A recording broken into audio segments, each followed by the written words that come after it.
Sweden के वो मलून कहते हैं कि इसका जाती अमल है, इनफरादी अमल है। तो मेरा सवाल स्वीडन में बसने वाले मुसलमानों से है कि तुम्हारा जाती इनफरादी अमल कोई नहीं अभी तक?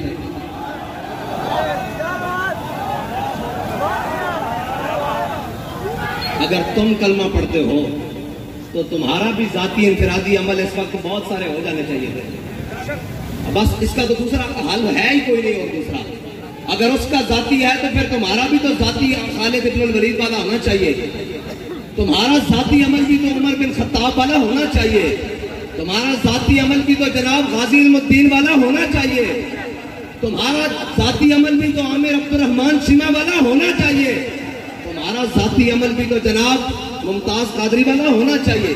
बस इसकी दूसरी कोई राय नहीं है कि उसके खिलाफ क्या बात करें। और एक ऐलान है, वो ऐलान ये है कि लब्बैक के पास हुकूमत नहीं है और हमारे पास इक्तदार भी नहीं है। इक्तदार पर यहूदो नसारा के एजेंट और दुनिया के बदतरीन हाकिम हमारे ऊपर मुसल्लत हैं और सियासी खुसरे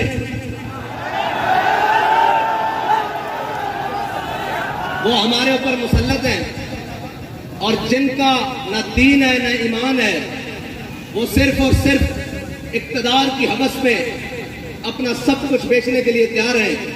उन्होंने पूरी कौम की इज्जत भी बेच डाली है। मेरा ऐलान पहला तो यह है कि इंशाअल्लाह इतवार वाले दिन जोहर से असर तक पाकिस्तान की हर बड़ी शाहराह पर लब्बैक वाले बैठेंगे, इसलिए कि हमारे पास इक्तदार नहीं है। आपने घर से मुसल्ला और कुरान लेकर आना है।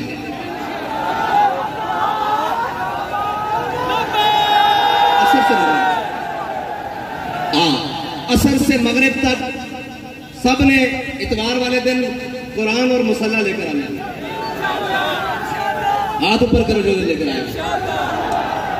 पाकिस्तान की हर बड़ी शाहराह पर लब्बैक वाले, जैसे लाहौर है तो लाहौर में माल रोड पर, कराची है तो शाहराह फैसल पर, इस्लामाबाद है तो शाहराह दस्तूर पर, इस तरह जनाब बड़ी बड़ी शाहराहों पर कुरान और मुसल्ला लेकर आना है। ठीक है जी, असर से मगरिब तक, और फिर मगरिब से इशा भी हो सकती है, इशा से फजर भी हो सकती है, ये तो फिर अपनी बात है ना। कुरान और मुसल्ला, और अपने बच्चों को भी साथ लेकर आना है। अपने बूढ़ों नहीं मरते यार, बूढ़े कुछ नहीं होता है, बूढ़ों को भी साथ लेकर आना है, नौजवानों को भी साथ लेकर आना है। घर में कोई बंदा ना ले। ठीक है भाई, जितने लब्बैक वाले हैं सारे मेन शाहराहों पर, अगर शहर दूर है तो जो उनके करीब मेन सड़कें बनती है वहां पर आएंगे। ये हमारा ऐलान उस वक्त है जब तक लब्बैक के पास हुकूमत नहीं है। और अगर लब्बैक के पास हुकूमत होती आज के दिन तो फिर कोई तहरीकी मार्च रैलियों का ऐलान नहीं होता, सिर्फ एक पीटीवी का माइक होता और जो भी लब्बैक जिसको हाकिम बनाती वो सामने होता और वो कहता कि घरों से एक मुसल्ला और अपना हथियार और अपनी सवारी लेकर शाहराहों पर।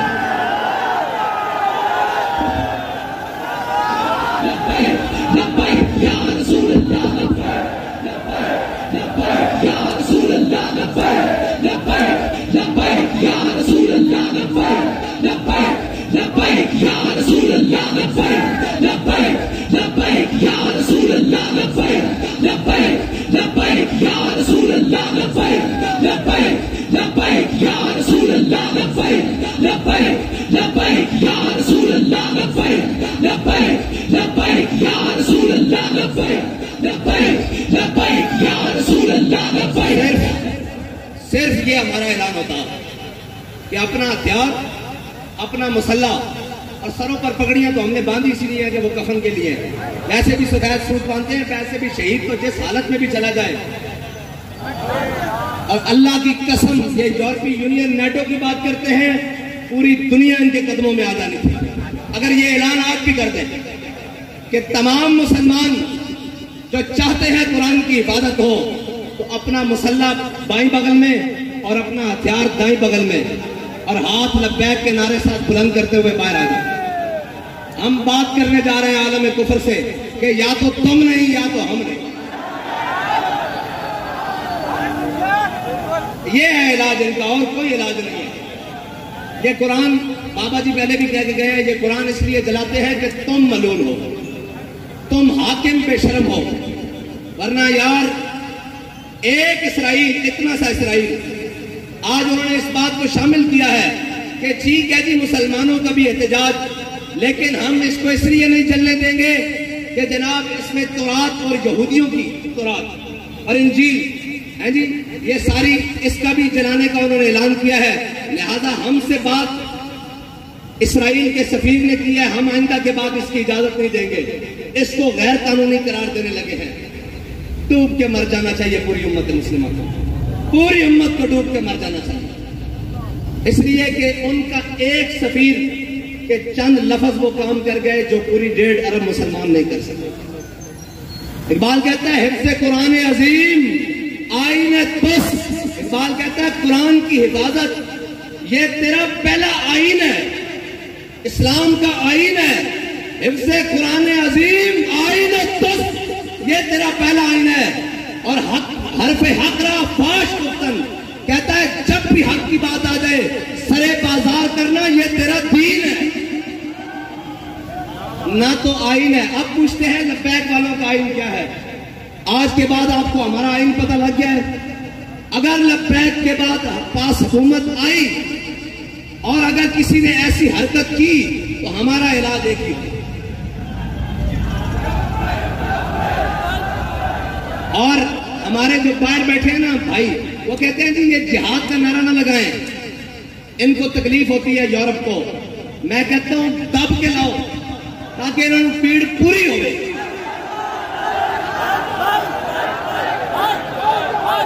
अल जिहाद अल जिहाद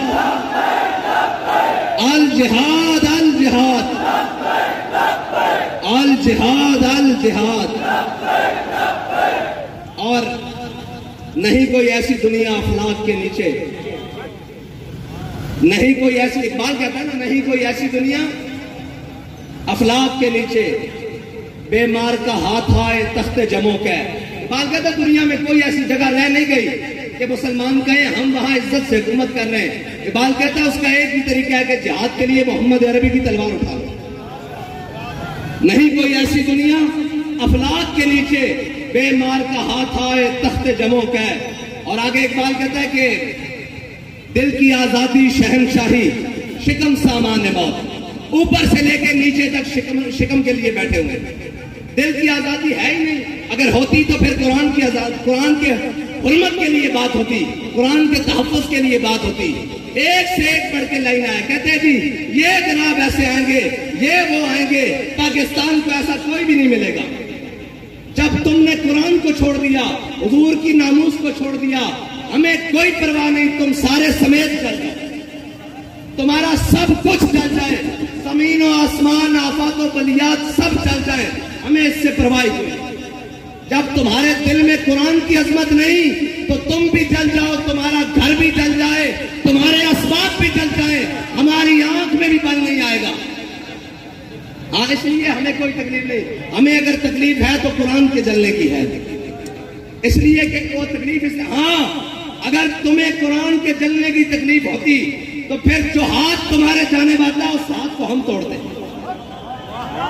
जो आंख तुम्हारी जाने उठती उस आंख को हम फोड़ दें। लेकिन अब तो हम दुआ करते हैं अल्लाह तुम्हें और गर्क करे, और गर्क करे, और गर्क करे, और गर्क करे, उन तमाम असबाब को भी आग लगा दे जो तुमने सिर्फ इस्लाम के लिए रखे हुए, इस्लाम की हिफाजत के लिए नहीं रखे। और मैं तो ये कहता हूं कि ये सब, हम सब भी मर जाएं और हम सब भी गर्क हो जाएं अल्लाह की किसी अजाब में। अजाब ही आएगा ना हम पर जब हम मुआफिज कुरान नहीं है। क्या करें भाई, सब सुबह उठकर सबको इज्जत कुरान की वजह से मिली। बाबा जी जब कुरान की बात आते थे फरमाते थे चलिया सारी गल्ला बाद घरों से कुरान पढ़न निकले सर। 1974 बाबा जी फरमाते सब लोग पहले कुरान घरों पढ़न निकले सा। वो क्या मौलवी, वो क्या पीर, वो क्या उफाज, वो क्या कारी, वो क्या अवाम, वो क्या जनाब, सबको इज्जतें कुरान की वजह से मिली। किसी का बच्चा कुरान की वजह से ठीक हुआ जनाब, किसी को शिफा कुरान की वजह से मिली, किसी को हिदायत कुरान की वजह से मिली, किसी को ईमान कुरान की वजह से मिला, किसी को इस्लाम कुरान की वजह से मिला। सारा कुछ कुरान के वजह मिलने के बाद जब कुरान की इज्जत की बारी आई है तो हम सब बेशर्म बन गए, सब बेशर्म बन गए। इसमें दूसरी राय है ही कोई नहीं। क्या करें जी, क्या करें? एक ही हल है कि हम सब मर जाएं और डूब कर मर जाएं। यार एक इसराइली की बात, एक सफीर की बात स्वीडन को रोक सकती है तो 1.5 अरब मुसलमान कोई नहीं, कुछ भी नहीं। ये झूठ है, ये पाकिस्तान का नाम भी, ये रियासत का सब फ्रॉड, 57 इस्लामी ममालिक सब झूठ, 1.5 अरब मुसलमान सब धोखा, कुछ भी नहीं है। अगर होता तो आज कुरान को सरेआम ऐसे कोई ना जलाता। और यार बारसना की चीज़ें कहीं इस तरह लावारिस करके जलाना, ये बात नहीं है। बस हमारी बात इतनी है, हाँ आपने आना है और हम क्या कर सकते हैं? कुछ भी नहीं कर सकते। क्या वो सारे मलून हक तो ये था ना कि आज के दिन कहते हैं यौम तकद्दुस मनाना है। मैंने कहा तुम तकद्दुस को छोड़ो, 365 दिन भी मनाओ तो कोई फर्क नहीं पड़ता। तकद्दुस तो वो है कि हमारा बच्चा भी कुरान को सीने से लगा के रखता है। तकद्दुस तो यहाँ से शुरू होता है ना, ऊपर तक जहां तक मर्जी ले जाओ। उसके निफाज की बात करो। तुम आज के दिन सिर्फ 1 मिनट के लिए नेवल चीफ भी बुला लेते, आर्मी चीफ भी बुला लेते, फिदाइया का चीफ भी बुला लेते, सारे आईजीज भी बुला लेते, रेंजर के सरबराह भी बुला लेते, सारी जनाब एफसी के सरबराह भी बुला लेते, सारे वजीर भी बुला लेते और सारे हाथ में आज कलेक्शन को पकड़कर सफीर को बुलाते, स्वीडन को। उसको कहते हो, तुम कहते हो कि जनाब हमने उसको आजादी दी रखी है, शख्सी आजादी, हम मजम्मत करते हैं लेकिन उसकी शख्सी आजादी है। लो आज हम तुम्हें ये बता रहे हैं कि हमने कुरान की हिफाजत का जिम्मा अल्लाह ने हमारे लिए लगाया है। हम जब तक कुरान की हिफाजत नहीं होती हम तुमसे जंग जारी रखते हैं। 1 मिनट की बात थी, 1 मिनट की बात थी, 1 सेकंड की बात थी, लेकिन कोई नहीं, ना कोई बात करेगा। हम जनाब मजम्मत करते हैं। मैंने कहा मजम्मत की जरूरत नहीं, जब मुरम्मत की ताकत हो तो मजम्मत हैसियत ही कुछ नहीं रखती। मजम्मत तो शाह साहब ने कहा ईसाई भी कर रहे हैं, मजम्मत तो यहूदी भी कर रहे हैं, मजम्मत तो पारसी भी कर रहे हैं, मजम्मत तो हिंदू भी कर रहे हैं। तुम्हें अल्लाह ने इसलिए नहीं ताकत दी थी, तुम्हारा काम था तुम मुरम्मत करते। हाँ, जिस तरह उनकी मुरम्मत की है जिन्होंने तुम्हारे घर को जलाया। हाँ, जिस तरह उनके लिए स्पेशल अदालतें बनाई हैं, जैसे उनके लिए लोहे के राड तैयार किए थे, जैसे उनको आधी रात को जनाब अंधी गोलियों से मारा है, उस तरह मुरम्मत करते तो इनकी जरूरत भी ना होती बात करते। लेकिन क्या करें, कोई इकबाल ने कहा क्या नहीं है और कोई गजनवी कारगाए हयात में। लेकिन इंशाअल्लाह अगर बात इस हद तक आ गई है तो फिर अल्लाह को भी तो कुछ मंजूर होगा ना, फिर उसकी कुदरतों को भी तो कुछ मंजूर होगा कि वो अपनी कुदरतों से इस्लाम के मुहाफिजों को गालिब लाएगा, दीन के मुहाफिजों को गालिब लाएगा, इस्लाम के मुहाफिजों को गालिब लाएगा। मैं बड़ी उम्मीद से था कि ये हमारी हमसाए मुल्क इन्होंने जनाब हुकूमत हासिल की है, ये तो बुलाएंगे ना इनको कि हम कुरान के नाम पर आए हैं। लेकिन नहीं, खाली निकले, ये भी खाली निकले। कुरान की इबादत के लिए कोई नहीं, ये तो फिर हुकूमतों की लड़ाई रही, ये तो फिर रियासतों की लड़ाई रही। दीन की लड़ाई खत्म। दीन की लड़ाई के लिए अगर इस सदी में कोई आया है तो उसको अमीरुल मुजाहिदीन कहते हैं। बस बाकी सब झूठ निकला, सब फ्रॉड निकला, सब धोखाबाजी निकली। और कुरान तो यार मुश्तरका है, इसकी तो जनाब जेर जबर के बारे में किसी का इख्तिलाफ नहीं है जी। आज क्यों चुप हो गए? आज अपनी बारी आई तो सारे बंदूकें उठाकर सुपर पावरों से लड़ने चले गए, कुरान की बारी आई तो हुकूमतें बचाने चले गए। चलो वाखिर दावाना।